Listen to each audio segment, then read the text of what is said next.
Salut à tous, footeuses et footeux de Mpami, c'est Thomas. Fin du match entre Montpellier et Marseille. Un but partout, but de Sio et but de Thauvin. Égalisation sur penalty. Discutable, on va y revenir tout au long de cette vidéo. Donc les Montpelliérains restent coachés à la 8ème place avec 22 points et les Marseillais recollent dans ce peloton des 32 points avec Lyon et Monaco. Bon, rentrons dans le vif du sujet parce qu'il y a eu des embrouilles dans le couloir qui mène des vestiaires au terrain du stade de la Mosson. On voit que Derzakarian, sur la décision arbitrale de M. Schneider de refuser le but de Camara, défonce le panneau plexi publicitaire de Canal. Il était vénère. On comprend un peu pourquoi. Je m'explique sur ce but refusé. Après, je reviendrai sur le pénalty, parce que c'est quand même les deux gros enseignements de ce match-là, tellement le match était pauvre.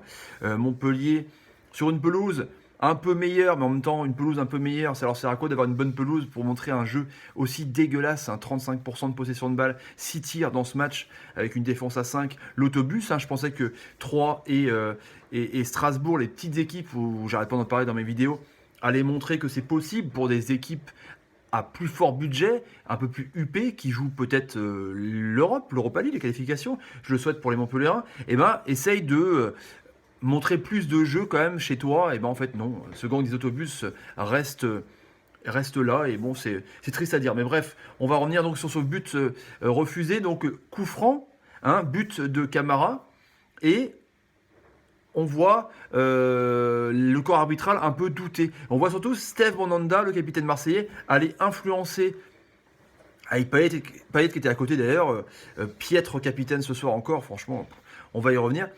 Et on voit, il demande, il sait même pas qui c'est qui a gêné en fait le fait qu'il n'arrive pas à avoir le but.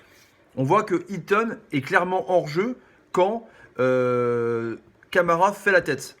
Certes, c'est la loi, mais on voit aussi que image par image, après il faut un ralenti, on est d'accord, c'est peut-être pas non plus possible pour les arbitres, c'est des êtres humains, mais on voit que Mandanda fait déjà sa parade, déjà quand le ballon part de la tête de Camara. Donc je pense que la tête de Camara, sans l'action de jeu de Hilton, je pense que Mandanda était battu.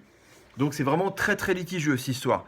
Après, il a respecté à donf les règles avec son assistant, mais ce que j'ai pas aimé, c'est que c'est Mandanda, qui a d'ailleurs confirmé à Paga, qui a été un peu influencé l'arbitre en disant que oui, il a été gêné. C'est ça qui m'a un peu énervé. Donc c'est vrai que les Montpelliérains peuvent se sentir lésés, même si l'arbitrage a été vraiment respecté à la lettre, parce que c'est vrai qu'il fait action de jeu, mais quand on voit quand même que Mandanda était déjà battu sur cette tête de Camara.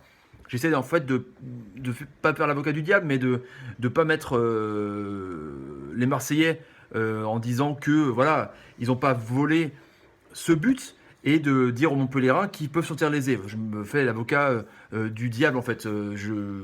J'explique pourquoi l'arbitre a respecté bien les règles, mais j'explique aussi pourquoi les Montpelliérains gueulent, parce que on voit que Mandanda a été battu sur la tête. Bref, sur ce penalty aussi, Thauvin.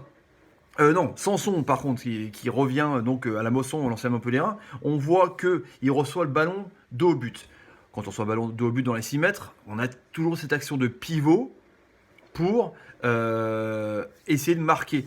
Du coup, Mukele, le défenseur, on voit que il pose la main sur l'épaule de Sanson, ce qui accentue un peu le fait que Sanson, en se retournant, se couche par terre. Donc, l'arbitre, M. Schneider, voit qu'il y a pénalty.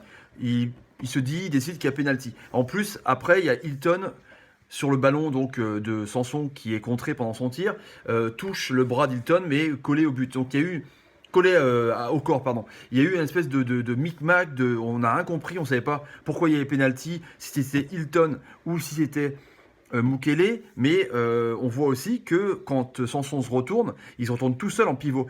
Et c'est pas la main de Mukele qui l'aide à se retourner, vous voyez ce que je veux dire. C'est quand même...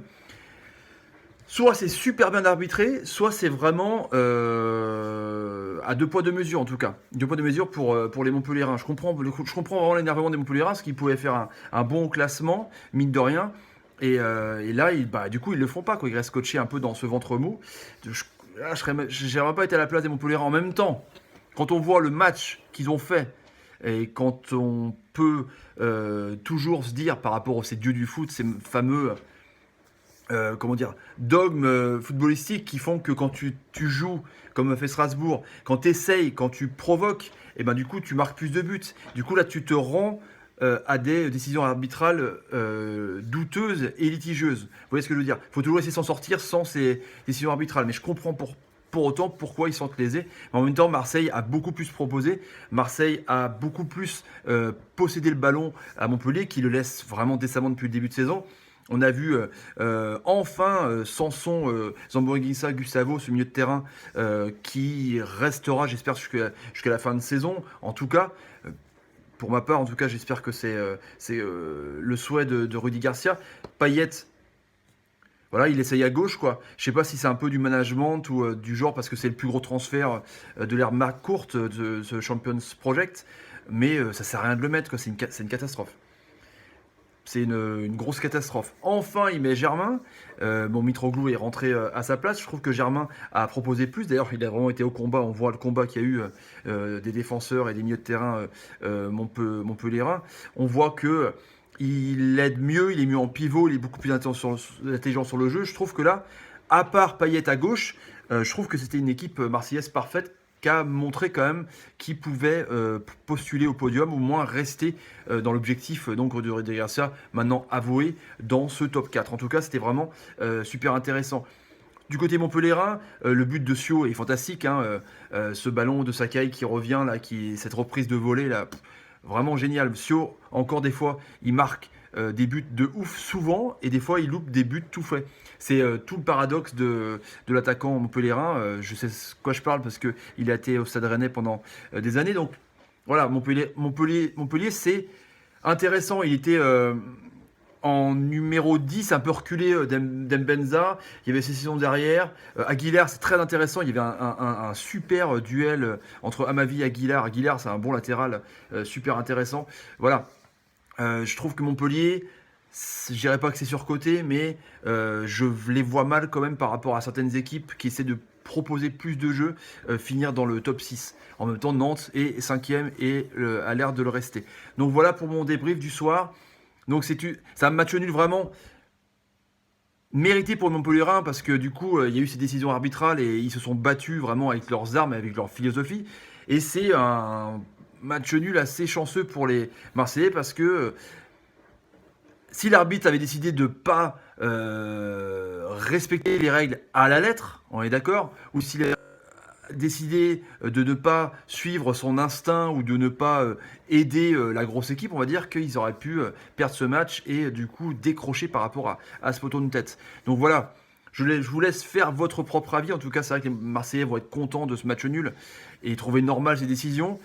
Et les Montpelliérains vont se sentir complètement volés, c'est le cas de le dire. Mais en même temps, quand on montre un jeu aussi pourri, voilà, il faut peut-être essayer de faire le sort, sceller le sort avec des buts un peu plus tôt. Voilà les amis, on se retrouve demain pour le grand décrassage. On va revenir sur ce match-là et sur la défaite de Paris et sur plein de choses. Si vous avez aimé la vidéo, n'hésitez pas à mettre un petit pouce en l'air hein, quand Payet, s'il y arrive encore, vous fait une bonne passe pour un but. Et n'hésitez pas aussi à vous abonner là, juste là, ou là, je sais plus, sous la vidéo, sur ma ganache, pour avoir les nouvelles vidéos toutes neuves, si vous êtes abonné à la chaîne. Allez, ciao les amis, salut, salut, salut. Et bon, Monsieur Schneider, l'arbitre, ça a été compliqué pour toi. Hein.